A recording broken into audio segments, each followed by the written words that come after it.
دار ہے کتنی چوری کیا ہو اور پہلے کون سا ہاتھ کاٹا، یہ سب قضا سے متعلق قوانین ہیں۔ آپ نے صرف اتنا ہی سنا ہوگا کہ ہاتھ کاٹا جائے گا، اس کے بہت سارے پروسیس ہیں، ثابت ہونا چاہیے، گواہ ہونا چاہیے، اور پھر اس چور نے کتنی مقدار میں چوری کیا اور کون سی چیز کی چوری کیا، بڑے مسائل ہیں۔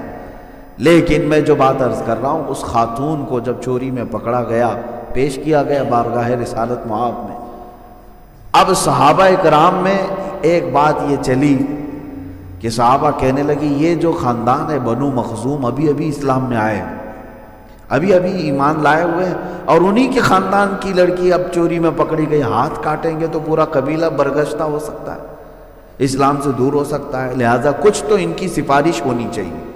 اور صحابہ اس معاملے میں ڈر رہے تھے کس سے بات کریں، کون بات کرنے کے لیے جائے گا۔ حضرت اسامہ بن زید بڑے لاڈلے تھے حضور کے، حضور پاک صلی اللہ علیہ وسلم کے گھر میں آنا جانا اچھا خاصا تھا، کیونکہ حضور کے غلام زادے تھے۔ حضور پاک صلی اللہ تعالیٰ علیہ وسلم کے بیٹے حضرت زید منہ بولے بیٹے تھے، ان کے بیٹے حضرت اسامہ بچپن سے حضور کے گھر میں آنا جانا، ازواج مطہرات کے سارے گھروں میں ان کا آنا جانا تھا، چھوٹی عمر کے تھے۔ تو سارے صحابہ نے حضرت اسامہ کو تیار کیا کہ جاؤ حضور سے یہ بات کہو کہ یہ جو خاندان کی لڑکی پکڑی گئی ہے اس کے ساتھ تھوڑا سا رعایت کی جائے، اسے چھوٹ دی جائے، یا پھر وہ سزائے الہی ہے اس میں تھوڑا سا کمی کر دی جائے۔ حضرت اسامہ صحابہ کے ریپریزنٹیٹیو بن کر کے گئے، ان کے نمائندے بن کر کے گئے، اور حضور پاک صلی اللہ تعالیٰ علیہ وسلم کے پاس آئے، کہا یا رسول اللہ صلی اللہ علیہ وسلم، سب کا خیال یہ ہے کہ بنو مخزوم قبیلہ ابھی اسلام میں آیا اور انہی کی لڑکی پکڑی گئی اور آپ سزا سنا رہے ہیں، اس کو ہاتھ کاٹا جائے گا۔ حضور پاک صلی اللہ تعالیٰ علیہ وسلم نے حضرت اسامہ سے کہا یہ بات کس نے کہا تم سے؟ وہ ڈر گئے، کہا سارے صحابہ کا اس طرح خیال تھا۔ اللہ کے نبی صلی اللہ تعالیٰ علیہ وسلم جلال میں اپنے حجرے سے باہر آئے، سیدھے منبر پر کھڑے ہو گئے، اور اللہ کے رسول صلی اللہ علیہ وسلم نے اس وقت جو خطبہ دیا، حضرت اسامہ کو بھی زجر کرتے ہوئے فرمایا کیا تو اللہ کے حدود میں سے کسی حد میں سفارش کرنے آیا میرے پاس، اللہ کے حدود میں؟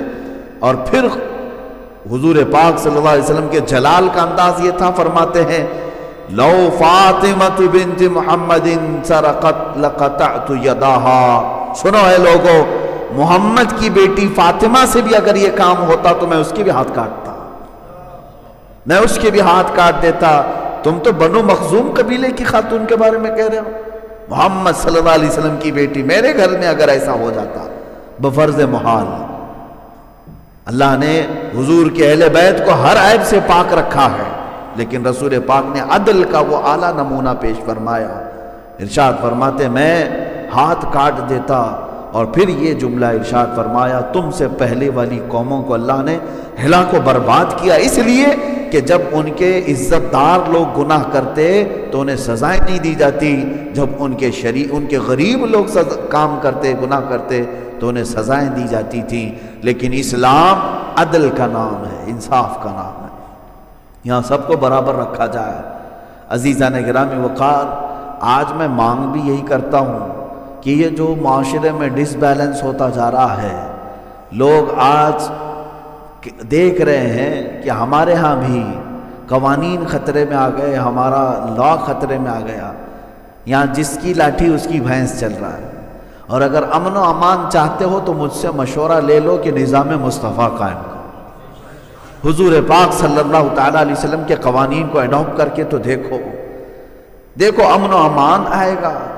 یہ جو جگہ جگہ ریپ کی کیسز بڑھتے ہیں، چوری کے کیسز بڑھ جاتے ہیں، قتل و غارت مرڈر کے جو کیسز ہیں، اس کے لیے اسلام نے جو حدود رکھے ہیں، جو پابندیاں رکھی ہیں، اسے نافذ کر کے تو دیکھو۔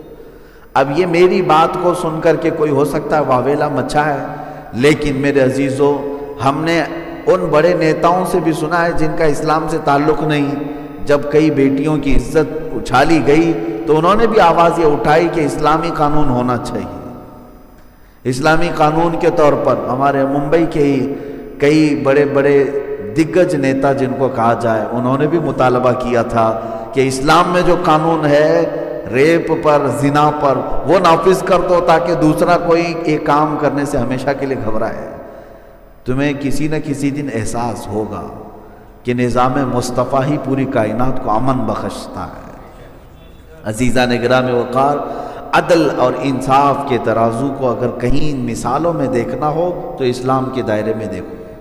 باقی سارے لوگ، نوشیروان نام کا ایک بادشاہ تھا جس کا عدل مشہور تھا کہ نوشیروان عادل بادشاہ تھا، لیکن بڑا عادل بادشاہ جس کے عدل مشہور تھے اس کے بھی بارے میں تاریخ میں ہم نے پڑھا تو ایک مرتبہ اس کے خلاف کسی عورت نے کچھ مقدمہ کیا تھا یا کچھ معاملہ ہوا تھا تو اس کو پہاڑ کی چوٹی سے ڈھکیل کر گرا دیا گیا تھا۔ یہ وہ عادل لوگ ہیں جن کا عدل مشہور ہے۔ میرے عزیزو، رسول پاک صلی اللہ تعالیٰ علیہ وسلم کے نظام میں ایسا کوئی عدل کے خلاف کام کرنے والا تمہیں نظر نہیں آئے گا۔ وقت کا خلیفہ بھی، حتیٰ کہ حضرت عمر ابن خطاب رضی اللہ تعالیٰ عنہ جب خلیفہ تھے، جانتے ہیں آپ، جو گورنر آپ نے منتخب کیے ہوئے تھے، ہر شہر کا ایک گورنر، ہر مہینے ان کی خبر گیری کے لیے قاصد بھیجتے تھے، یہ گورنروں کو دیکھ کر کے آؤ کس شان سے رہ رہے ہیں۔ اگر کسی گورنر کے پاس عمدہ نسل کا گھوڑا دیکھتے تو دوسرے دن اس گورنر کو طلب کر لیتے تھے کہ یہ گھوڑا تمہارے پاس کہاں سے آیا، کہیں پیسوں کی لین دین ہیرا پھیری تو نہیں شروع کر دیا، آپ کو شہر کا گورنر بنایا گیا، تمہارے پاس گھوڑا کیسے آیا۔ انہیں حساب دینا پڑتا حضرت عمر فاروق کے پاس۔ اگر کوئی نیا گھوڑا خرید بھی لیتا، گورنر کی بات کر رہا ہوں، ہاں، حضرت عمر فاروق کے نظام میں یہ تھا کہ عام آدمی جو چاہے خرید لے، لیکن گورنر کی سیٹ پر بیٹھنے والا اگر ایک سواری نہیں خرید لیتا تو اس سے باز پرس ہونا شروع ہو جاتا۔ یہاں تک کہ اگر کوئی قیمتی لباس پہنتا تو حضرت عمر اسے طلب کرتے اور دوسرے گورنر کو وہاں بھیج دیتے، آؤ تم مسجد نبوی میں بیٹھو، اعتکاف میں بیٹھو، اب تمہارا کام عبادت کا ہے۔ گورنری ان سے ختم کر دی جاتی۔ اب یہاں سے ایک بات میں یہ بھی بتا دوں، حضرت خالد بن ولید، کون نہیں جانتا سیف اللہ کو، زندگی میں 125 جنگیں لڑی اور ہر جنگ میں اللہ نے انہیں فتح عطا فرمایا۔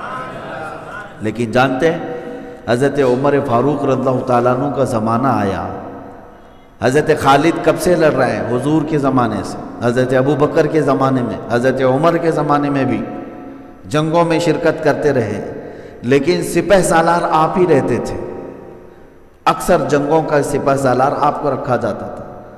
حضرت عمر آئے تو حضرت خالد بن ولید کو ان کے عہدے سے معزول کر دیا۔ لوگوں کو ایسا لگتا ہے کسی کو عہدے سے ہٹا دینا یہ عیب کی بات ہے۔ حضرت عمر، اور وہ بھی کس کو معزول کر رہے ہیں؟ خالد بن ولید کو، جن کو خود رسول اللہ نے سیف اللہ کہا ہے۔ اور حضرت خالد نے کوئی اعتراض نہیں کیا کہ مجھے کیوں ہٹایا گیا، مجھ سے بڑا کوئی جنگجو ہے، مجھ سے بڑا کوئی سپہ سالار ہے۔ ہٹ گئے، اپنے گھر پر آرام فرمانے لگے۔ حضرت عمر ابن خطاب رضی اللہ تعالیٰ عنہ کے پاس کئی لوگ آئے، امیر المومنین، دیکھیں اسلام کا کیسا نظام ہے۔ کہا کہ آپ کو ان سے کیا مطلب تھا؟ وہ جس جنگ میں جاتے ہیں فتح ان کے قدم چومتی ہے، کامیابی ان کے قدم چومتی ہے اور فتح کا جھنڈا گاڑ کر آتے ہیں، آپ نے انہیں معزول کر دیا۔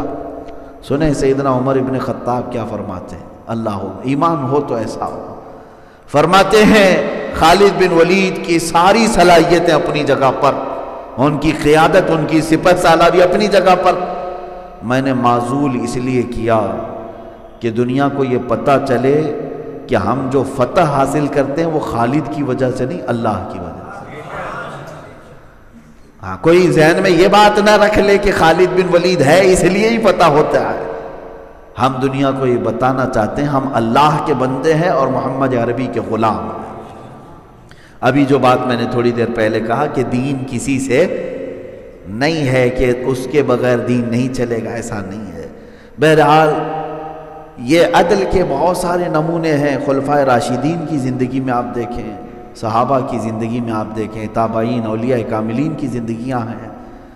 اب میں خلاصتاً اس بات کو یہ کہتا ہوں، اللہ تعالیٰ نے فرمایا کہ تم خوب انصاف پر قائم ہو جاؤ، چاہے تمہارا نقصان ہو، ولو علی انفسکم، اللہ فرماتا اگرچہ تمہارا اپنا جانی نقصان بھی ہو جائے، او الوالدین والاقربین، یا تمہارے والدین کا نقصان ہو رہا ہے یا رشتہ داروں کا نقصان ہو رہا ہے، لیکن انصاف کو نہیں چھوڑنا۔